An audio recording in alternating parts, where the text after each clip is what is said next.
So I spent a weekend at a mindfulness teacher gathering at Spirit Rock in California, and I want to share some major takeaways.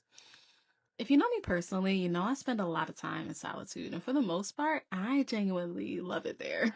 My quiet mornings, long walks, slow, restful evenings. But I do have to admit that there was something really powerful about being in a room full of people intentionally slowing down together. And it felt like a much needed reminder that connection is also a mindfulness practice. There's something about sharing space and allowing myself to be raw and messy and vulnerable that pulls me out of my head and back into the present moment. And this is something I know, but to be honest, I don't often put it into action. And I think I needed that accountability. Another thing I appreciated so deeply was hearing other mindfulness teachers speak honestly about systemic violence and mindful activism. Because mindfulness isn't about pretending everything is okay or staying positive all the time.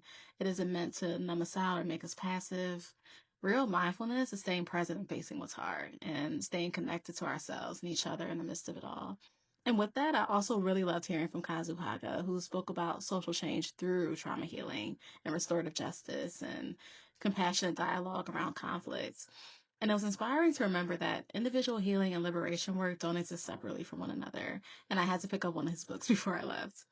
I also left remembering how much this work matters to me. This was an alumni gathering. I graduated from a mindfulness teacher program last year and honestly haven't really begun using that certification outside of my personal meditation practice. And I think being around other mindfulness teachers really reignited the passion I have for this and reminds me why I wanted to become a teacher in the first place.